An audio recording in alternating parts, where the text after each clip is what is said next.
السلام علیکم ورحمت الله وبرکاته. ګران محترمین دوستانو، زه سید بوراغه حقیار نن یو ځل بیا تاسو درانه حضور ته د ښکلي شانته ویډیو سره حاضر شوی یم. ګران محترمین دوستانو، موږ تاسو نن ویډیو په دې باره کې دی چې موږ څنګه کولای شو خپل په ټلیفون کې 0 جی بي حافظه اضافه کړو. یعنی مثلا هغه دوستان لپاره چې د موبایل حافظه لږ دی، یعنی 2 جی بي دی یا 8 جی بي دی یا 4 جی بي دی، دغه دوستان لپاره د نننی دا ویډیو دغه دوستان لپاره دی چې اوس تاسو کولای شئ په 100% ګارنټي سره خپل د موبایل حافظه 0 جی بي کولای شئ. نو ګران محترمین دوستان، تاسو دا ویډیو مسکپ کوئ، ویډیو تر پای پورې وګورئ. کوم چې راز مونږ نو ویډیو خوښ شوی وي نو زموږ د سید حقیار یوټیوب چینل سره سبسکرایب کړئ، د غنټې نشان پر وروسته ویډیو ته لایک هم ورکړئ چې تر هر څه مخکې زموږ داسې ناولت په پورې خوندور ویډیو تر تاسو پورې درورسیږي. ګران محترمین دوستانو، دغه حافظې د لاسته راوړلو لپاره موږ تاسو یو براوزر ته ورځو. مثلا زه کروم براوزر ته ورځم. ګران دوستان، تاسو وګورئ کله چې کروم براوزر ته ولاړو، په دې ځای کې د سرچینګ په ځای کې به تاسو دغه سرچ کړئ. تاسو وګورئ دغه 0 جی بي کلود میموري کارت، دغه به تاسو سرچ کړئ.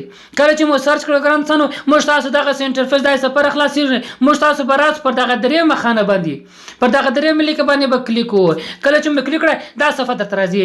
زه تاسو دغه ویډیو په ډسکرپشن کې هم لینک درکوم چې تاسو پر هغه لینک باندې کلیک ووئ، تاسو دغه صفحه ته راولي. کله چې دې صفحه ته رالاست، تاسو وګورئ دغه 0 جی بي میموري کارت دی، بس تاسو په دغه ډاونلوډ ای پی کې باندې به کلیک ووئ. کله چې مو کلیک کړه موږ ته دا بل سفر تر خلاصيږي. کله چې بل سفر تر خلاص وو، دلته بلاندې راشي دا ستو دلته لیکل شوی دی ډاونلوډ ای پی کې، بس پر داسې باندې بیا به تاسو کلیک ووئ. کله چې مو کلیک کړه دلته موږ تاسو ګورل ته ډاونلوډ شروع کیږي. پر دغه شنه لیک باندې تاسو کلیک ووئ. دا اوس ما ډاونلوډ کړی، زه نه غواړم چې دوم ډاونلوډ شي. بس تاسو پر دغه باندې کلیک ووئ، دا اپلیکیشن را ډاونلوډ شي. تاسو موبایل په د ډاونلوډر خانه ته راځي، تاسو بیا انسټال کړئ. نو ګران څنګه کله چې دغه مو ډاونلوډ کړ، خپل موبایل کوم انسټال کړه، او اوس موږ تاسو راځو دغه اپلیکیشن خلاصو. د دې اپلیکیشن خوبای څه د ګرانسانو، د دې اپلیکیشن خوبای دا چې تاسو خپل موبایل کې خلاص کړئ. تاسو د جمیل آی ډي غواړئ، هغه د جمیل آی ډي چې ورکړئ، بس تاسو موبایل کې ریسټور شي. تاسو د موبایل سبب زی کال بعد لس کال بعد تاسو کولای شئ برته خپل ویډیو وی تصویران اډي وی برنامه هر څه چې تاسو کې کلپ کړی دي هغه شان تاسو برته لاس راوړل شي. دا یو غټه خوبای ده. تاسو بیا راځي په دغه اپلیکیشن باندې کلیک وکړئ، دغه خلاص کړئ ګرانسانو.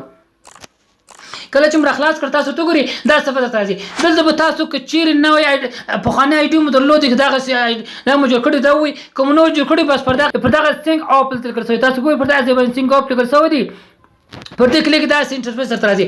دلته به تاسو خپل د ایمیل ور واچوئ، د نوم خپل د یوزر نیم ورکړئ، دغه بس پاسورډ دوم بل پاسورډ ټایپ کړئ، بیا پر سینګ اپ باندې کلیک وکړئ. دا ټول څه چې پلی کوم ګرانسانو. نو ګران تاسو د جمیل آی ډي مو واچوئ، خپل یوزر نیم دغه نوم ورکړئ، بوراغه فرم مزه د جمیل آی ډي پاسورډونه ورکړئ، بس پر دغه سینګ اپ باندې بس کلیک کوم. تاسو نو دا ګران تاسو ستوري دا صفه مشتاق تر خلاصيږي. کله چې مو پر هغه جمیل آی ډي پاسورډ ورکړئ، مرم پر کلیک او په سینګ اپ باندې کلیک کړئ، دا صفه تر خلاصيږي. کله دا صفه تر خلاص وو، تاسو ته ګورئ پر 0 جی بي دی، سټوریج پر 0 جی بي راځي.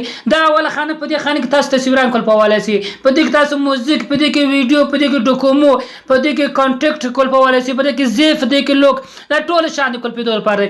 کچیر غواړئ تصویران کول کې دا اپشن خلاص کې، په دې کې تصویران کول کې برته خلاصولای شئ. په موزیک ناتونه کلري، په دې کول کې ویډیو، ډوکومو، مثلا یو اپلیکیشن یو برنامه ته شان کلري کچیر غواړي هغه کوم کې هغه تاسو په دې برنامه کول پوالای شئ. کول په هم کې برته هم راخلاص راولای شئ، دواړه کار کولای شئ په دې کې. اوس کچیر تاسو د موبایل ریسټور سو موبایل سم د اپلیکیشن ووتل، بس یو کال بعد، 2 کال بعد، 15 کال بعد تاسو راوخی برته هغه د جمیل آی ډي چې تاسو ورکړو هغه جمیل آی ډي پکې ورکړئ.